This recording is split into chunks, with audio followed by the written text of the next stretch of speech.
Hey everyone, it's Bluebear here. This week I'm going to be doing a Blues Budget Brew, which is my Commander Precon style build video. And remember that these decks are actually available for sale once the video is done. So, who do we have this week? We have Rona, Sheoldred's Faithful. I had done the Anhelo Precon. I believe it was the Streets of New Capital one I did about a week ago. That was a similar build. I said in that video that there is a way, or there are better commanders for a Spellslinger deck. And this is one of them. So let me go over what Rona does, and then I'll go over the deck. So Rona is 2 black, 1 blue, and 1 of any for a 3/4 human wizard that says whenever you cast an instant or sorcery spell, each opponent loses a life. And then the second ability is you may cast Rona, Sheoldred's Faithful, from your graveyard by discarding 2 cards in addition to paying its costs, or its other costs. And we're going to ignore that because Rona is the actual commander for this deck, so there's no reason to worry about that. So we're going to hone in on the Spellslinger style for her ability of making it whenever you cast this instant or sorcery that each opponent will lose a life. So that's what we're going to go over. Let me start with the lands. So let me zoom out here a little bit. Again, we're on a budget, and land usually takes up the most when it comes to your budget. So this is what I've got for you, and this just looks somewhat familiar. I don't have a lot of blue-black decks in my offerings for precon decks. Unfortunately, they're all very similar, so this is why I went with Rona. She's unique. So Temple of Deceit, Choked Estuary, Dismal Backwater, Waterfront District, Submerged Boneyard, Salt Marsh. Tried to get as many of the dual lands that were cheap, i.e. come into play tapped as I could.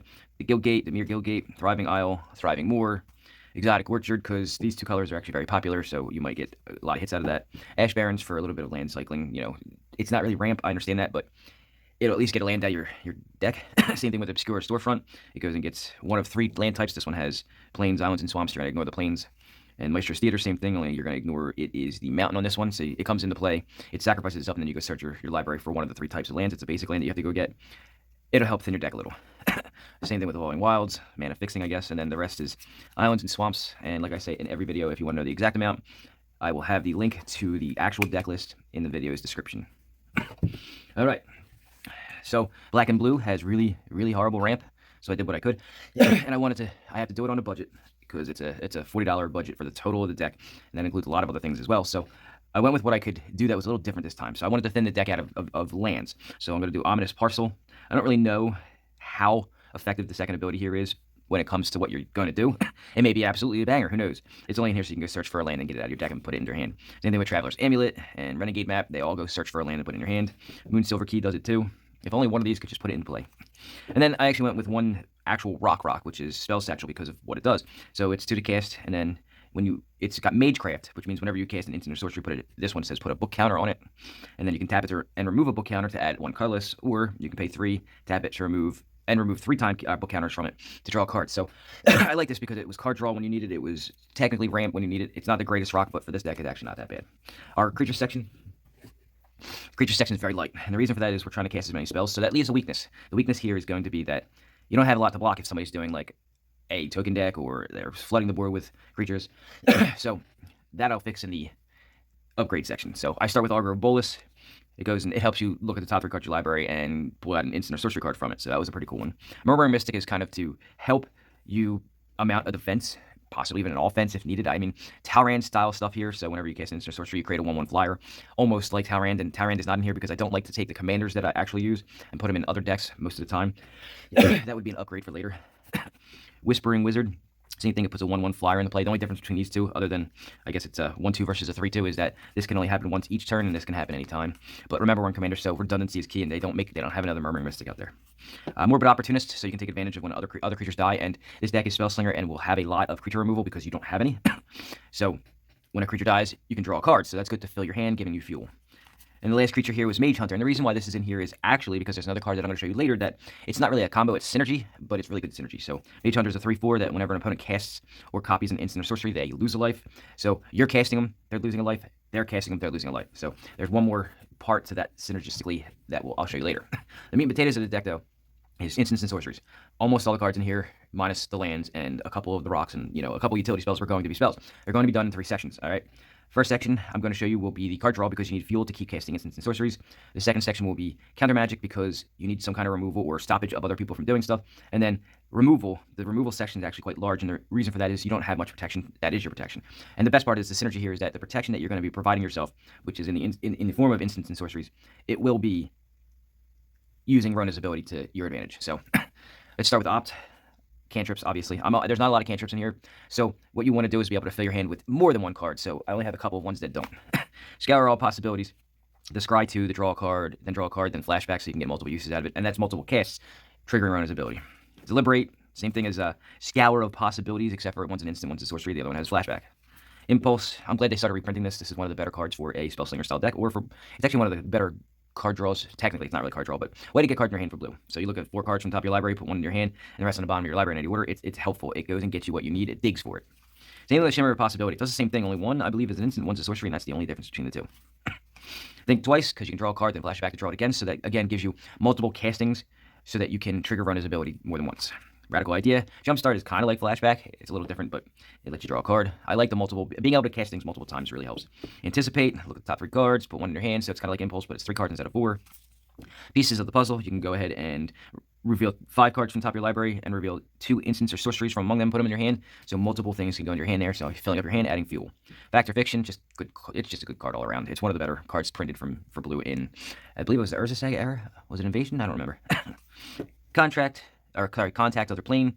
So I wanted to try and get multiple cards in your hand at one time. And the most of those cards cost about 4 mana. This is one of them, but it's actually kind of cool. You can roll a die. It's something a little different. You know, on a 1 or 9, you draw 2. On a 10 or 19, you scry 2, then draw 2. And then on a nat 20, you can scry 3 and draw 3. So the ability, it always lets you draw 2, but the ability to be able to draw a 3rd card on this, actually not too bad. Behold the Multiverse. So this one foretells. So you can make it spread the cost through 2 turns. It's scry 2, draw 2. Deep Analysis. Flashback. So again, multiple uses, multiple casts. Rona's ability really likes that. Mental Journey. So this one could have been in either this section or it could have been in the ramp section. And the idea here is that it can draw you cards later in the game, and a lot of them because it draws you 3. Or early on, you can cycle it away to go get a basic land, which you may need. It'll thin your deck out. It'll help you mana fix. So this one's got a multiple use. I want it in this section because it draws 3 cards, and you can cast it, whereas when you cycle it, it doesn't trigger Rona's ability. And the last card draw spell will be Treasure Cruise. Draw 3 cards, you can delve it, so it's cheaper, and you're going to have a lot of stuff in your graveyard, and I don't believe I have a way to get most of them back except for the flashback and the jump start cards, so this is a good card draw. So that's the card draws part, or card draw cards. We've got counter magic. Now, most of the good counter magic is monetarily expensive, so I have a set of specifically meant for commander counter magic spells that I like to throw in any deck that it fits into. Usually Talrand, Rona is now one of them, and I have it because they do work, especially in commander. So Annul is one of them. It counters an artifact or enchantment for 1 blue. So if you went first and you didn't say you upgraded the deck and put a Soul Ring in, if you didn't do that and you have 1 blue open, people don't expect you to be able to counter something. So if somebody has that banger of a turn where they try to drop Soul Ring, Arcane Signet, and then, you know, blast the board out, whatever, Annul is a good one for that. Memory Lapse. So it takes a spell and it puts it on the top of their library. So what's really cool about this is that makes your opponent choose something, because if they're casting their commander, they either have to put it on top or put it back in the command zone, making it cost more later. Keep Safe. This is actually in here to protect Rona, since there's not a lot of stuff that protects her other than the counter magic. Keep Safe is one of the ones, it counters a spell that targets a permanent you control. You can use it to protect anything that you want, but usually it's going to be Rona since you don't have a lot of permanents on the board, and then it lets you draw a card so it replaces itself. One of my favorite cards in Magic. I'm a counter Magic fan. It's my favorite thing in Magic is to counter spells. I know, boo. I don't really care what you think about that. That's what I've been since the beginning. I'm talking like beta. I saw counterspell and that was it. This is one of my favorite counter Magic spells because you get to choose it. It's 2 to cast and it does something that's 2 or less, or you can kick it and make it 4 or less.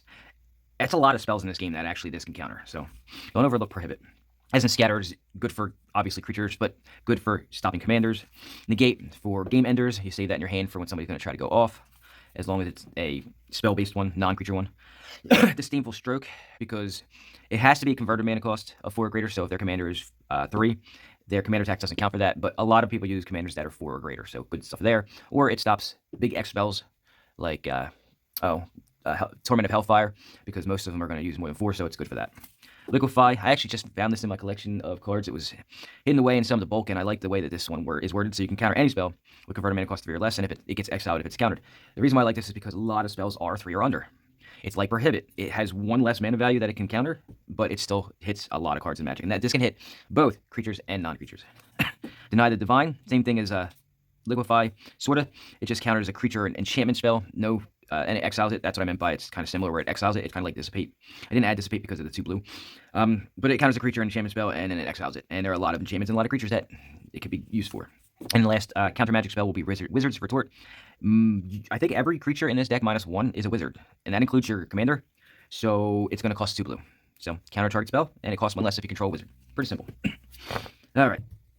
And then the removal section. So if you haven't noticed, that's a lot of instants already, but look at how thick this section is going to be. This is removal, targeted removal, and then so mass removal in black and blue was kind of expensive. That includes cyclonic rifts and damnations and stuff. So it's kind of monetarily expensive, so I couldn't add that, but I will go over that in the upgrade guide. Ghastly Demise, it's 1 to cast, and it destroys a non-black creature. You're going to have cards in your graveyard for this card because you're going to be casting so many spells, so it won't matter. Cast down, hits a non-legendary, so it's for everything but commanders. And actually, a lot of people still do legendaries other than their commander. Epic Downfall, exiles a creature with converted mana cost 3 or greater. That one hits commanders most of the time. Eliminate. Feed the Swarm because it should be in every black commander deck ever if it doesn't have the ability to already remove enchantments. There's no reason why it shouldn't. Here's Downfall. Creature or planeswalker. Murder hits a creature. Defenestrate hits a creature without flying, and there are plenty that this will hit. Oblivion Strike just exiles a creature. Eviscerate destroys it. Impale destroys it. Feed the Serpent hits a creature or a planeswalker. I forgot to add that black also hits, besides creatures, it hits planeswalkers. Creature but great food, and who doesn't love food?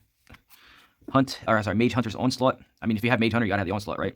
Destroys a creature or planeswalker. The second part, I'm not really sure, because it's a sorcerer and you don't have a lot of creatures. In the upgrade guide, this may actually be more effective, but whenever a creature blocks this turn, his control loses a life. I mean, we're not really creature heavy, we're Spellslinger. However, if you're Spellslinger with a lot of token creation and you can swarm the board and attack, when you cast this spell, you may actually be able to get some extra damage in.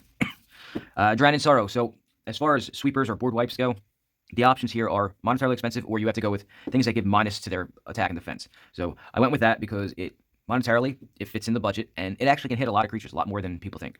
So this one's -2/-2, scry 1, Drown in Sorrow. Malicious Malfunction gives them -2/-2, and it exiles things that die from this. Or, actually, this turn, so not from this, but at all from this turn. Now, if any of them were instants, that would have been great, but they're all sorceries, unfortunately. Cry of the Carnarium, so it's another -2/-2. Exile all creature cards in all graveyards that were put there from the battlefield this turn, and if a creature would die, exile it. So, a lot of exiling stuff. Pestilent Haze, another -2/-2. You can also remove 2 loyalty counters from each planeswalker. Now, don't overlook that. You'll be shocked at how many times the ability that has can affect somebody. So, if you're playing somebody who's doing, I think it's Atraxa? Yeah, Atraxa. You may actually be able to, if they're doing Super Friends Atraxa, that might actually be useful. Golden Demise, another -2/-2, but if you have the City's Blessing, instead, only creatures your opponents control get -2/-2. Now, that doesn't matter much in this deck, except for in the upgrade part, because in the upgrade part, I'm going to give you a whole bunch of options to create a lot of tokens. Languish gives them all -4/-4, and Deadly Tempest is one of the few budget sweepers I had. So, it destroys all creatures, and each player loses life equal number of creatures they control that were destroyed this way, which is really good because it's extra damage. So, that's the spell side. I mean, there are a couple more here. I'm going to go over some utility stuff. So this is stuff that wasn't card draw, counter magic, or creature or removal in some way, shape, or form. Eldritch Reborn is, though. It's just the only it's not a spell. It's not an instant or sorcery. It's an enchantment. So when each opponent sacrifices a creature or planeswalker, then the next turn they discard a card. And then here's the cool part. I put this in here because you don't have a lot of creatures, but you can steal one of theirs. In fact, you can steal their best creature in the graveyard. Flood of Recollection, because you can go get one back that you liked or is helpful at the time. Mystical Teachings is actually a tutor. I mean, you don't get a lot of tutors that are monetarily cheap unless they're, just not that great. This one actually in this deck is really good because it fits the 2 colors. It's actually got a flashback of black, and it lets you go get either an instant or a card with flash. Now, there's nothing in here that has flash, but you don't care because most of your stuff's instants, and then you can flash it back, so you can do it twice. Mind's Desire was something I had to search for. I don't know why I don't have more copies of this. So here's where it gets kind of cool. So you shuffle your library. You cast it for 6, then you shuffle your library. Then you exile the top card of your library, and until end of turn, you may play that card without paying its mana cost. And then it has Storm. Storm can be confusing for a newer player. You have to count spells that were cast, not copied. Now, this deck does a lot of casting of like lower cost stuff, like 2 and 3. So obviously later in the game when you can get more mana up, this is where it shines. But each one of those things counts as being cast because the Storm part of Mind's Desire, where you have multiple Mind's Desire copies on the field on the stack, are created on the stack. So these aren't cast, but the spells that you do cast are considered for purposes of Rona's ability. So it gets really nuts, especially later in the game. Skywise Teachings. So I needed some way to make some tokens for you.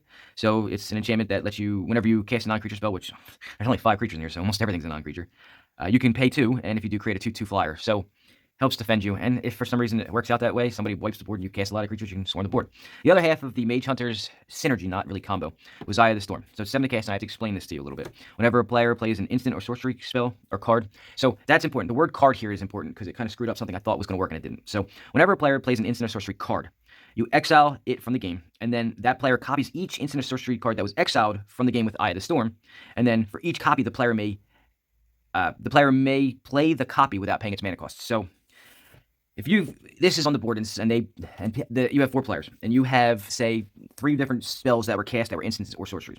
They get exiled, and then for each one that resolves on your opponent's side or on your side, you also get to choose and copy everything else that was cast since this was on the board. And the reason why this is in here, so I did have Mage Hunter, so I will go ahead and show you it again, just so you can have it.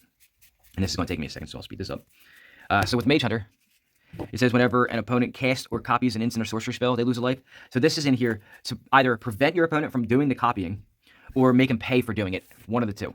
And the reason why I originally had this combo or synergy of cards in here is because the way I read it, I didn't see the word card. I had to ask a judge friend of mine. Corey, you are great when it comes to that. He's in the Magic Beginners group, so you should go check that out. Anyway, so I didn't read it correctly. It says whenever a player plays an instant or sorcery card, whereas the Mage Hunter says whenever they cast an instant or sorcery. It doesn't say card. So the copy part, I thought maybe it would force them to copy all of them, take the damage, and then they could choose to cast it for an extra damage. That's not the case. If they don't cast them, they don't take the damage from Mage Hunter. However, it helps prevent them, it helps deter them from casting spells off of Eye of the Storm, whereas you don't care, and you're just going to keep casting spells off the Eye of the Storm. Every time you cast something, you can cast all the other spells that were cast while it was out. So it does help you cast a lot of stuff and get a lot of damage through with Rona on the board. If you need any more explanation about that, let me know and I'll explain it. Fade Away. So for each creature, that creature's controller pays 1 or sacrifices a permanent. This is in here for, I mean, it's not really board wipe-ish, but if you're playing somebody with a lot of creatures, they either pay 1 for everything or they have to sacrifice something instead. They don't necessarily have to sacrifice the creature itself. They can sacrifice lands, but nobody does that. So, and the final card, because I like to add a way to protect your commander. Blue has a weird way of doing it with a Giant's Amulet. It's one to cast equipment whenever the creature is untapped, I believe it is. It has hexproof. It gets +0/+1. It has hexproof as long as it's untapped. So, and here's the cool thing. If it's later in the game when you cast it, you can put out a creature token for yourself as protection. So that's what I've got here for you. That's the deck. It's actually my style deck. This is a deck I would play every day. I love Spellslinger. My 2 favorite colors in Magic used to be black and blue. It's now green and blue.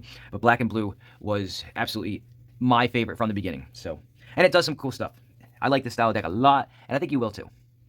Now, I did mention something about upgrades, so let's go ahead and talk about a couple of the upgrades that we can do for this deck. So I'll start with the lands for some upgrades. We're in 2 colors, so there's a plethora of dual land style cards that we can use. Obviously, there's something like Underground Sea, which is on the reserve list, an OG duel, if you will, and it's kind of out of budget. So let's look at some more budget-friendly options. We got Watery Grave, the shock land, Drowned Catacomb, the check land, Polluted Delta is the fetch land, and they've all been reprinted in various forms over the last couple years. Morphic Pool, which is the bond land, and I believe that they had a couple of reprints recently. Shipwreck Marsh, the Innistrad land, it's kind of like a check land, but a little worse and sometimes a little better. Underground River, they just reprinted recently as well, and then you've got a filter land like Sunken Ruins, so good options for mana fixing if you want to do that. On the utility side, though, you have things like Castle Locktwain and Castle Vantress. Castle Locktwain lets you draw cards, and Castle Vantress will help you set up those draws better with your scrying abilities. I always mention in black decks the Urborg, Tomb of Yawgmoth, and Cabal Coffers as like a sort of ramp style thing, and actually it's a little bit of mana fixing as well. And finally, 2 uncommons that you can use in this deck because we're drawing a lot of cards, things like Reliquary Tower or Mystic Sanctuary because it'll get you a spell back.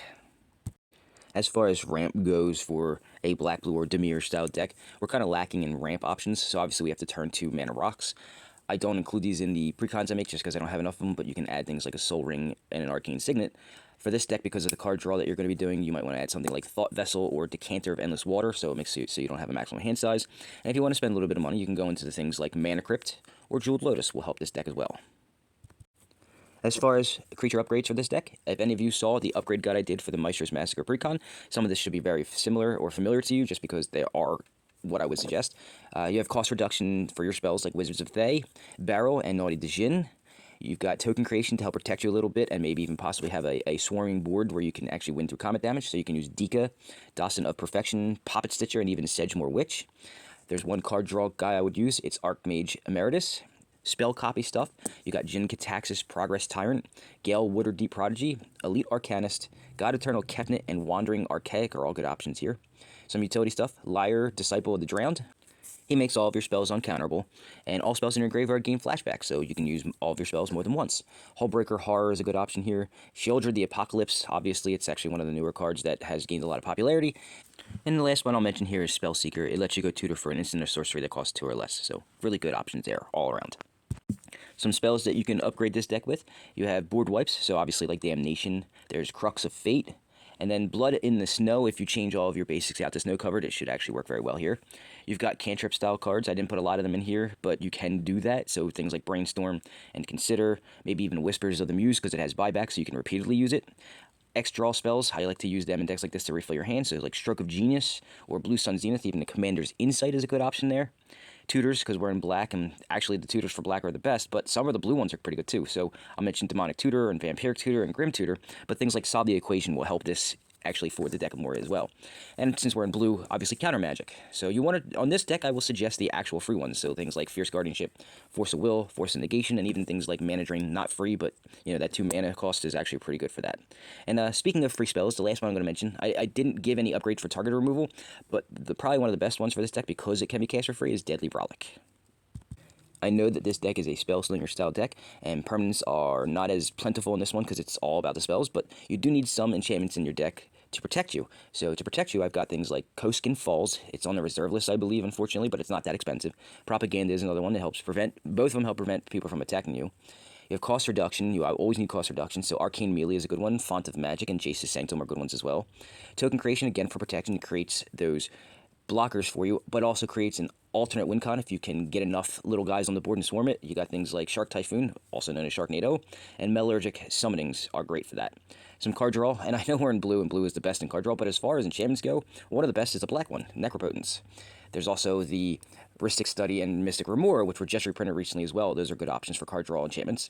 And then some utility enchantments. Precognition Field is a great one because it lets you cast stuff from the top of your deck. Wizard Class, always good. I like using Wizard Class in all blue decks. It fits here very well.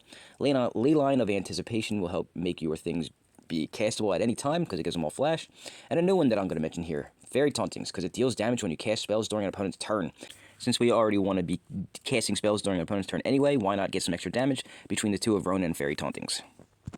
Some artifact upgrades that you can consider here. Isochron Scepter, we know about that one, and yes, we also know that it has a nice combo with Dramatic Reversal. That's not the combo I want to do here, but you can do that. Sentinel Tower helps dole out some damage for you for casting spells.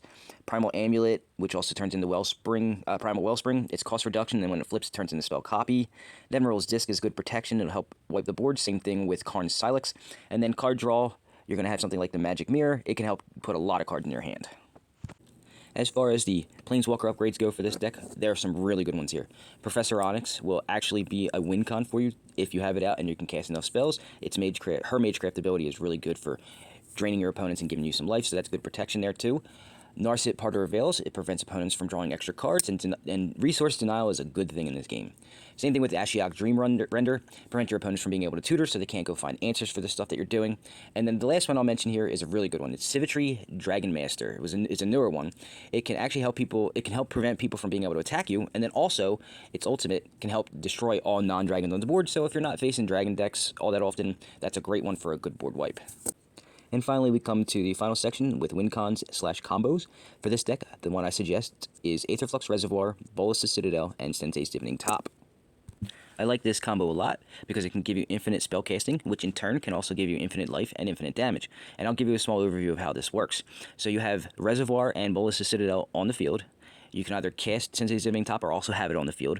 Tap it to draw a card and put it back on top of your library, allowing you to use Bolas' Citadel's ability to pay a life to put it on the battlefield from the top of your library. You cast it from the top of your library, giving you life from the Aetherflux Reservoir, and then you rinse and repeat that infinitely. And the ability of Aetherflux Reservoir is you can dole out 50 damage by paying 50 life, and since you're gaining all that life, it doesn't really matter. And you can take a look and read the cards to see if you can figure it out yourself other than that, and if you have any questions or need to know exactly how this combo works, you can go ahead and contact me and I'll explain it further. And that's my Commander build video for this week. By now you should know that I sell these through the Facebook page, but if you don't, you do now. It's a fun little Spellslinger build, and I do believe that anyone who plays it will enjoy it. Now a little update.